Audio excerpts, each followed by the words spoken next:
क्या हुआ फारूक, आवाज ठीक नहीं लग रही। आगा, जमरुद साहिबा। क्या हुआ जमरुद को?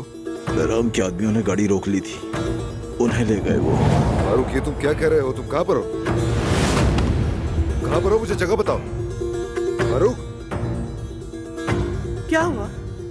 जमरुद के साथ कुछ हो गया है क्या? बहराम के आदमियों ने जमरुद और हुर्रिया साहिबा को अगवा कर लिया।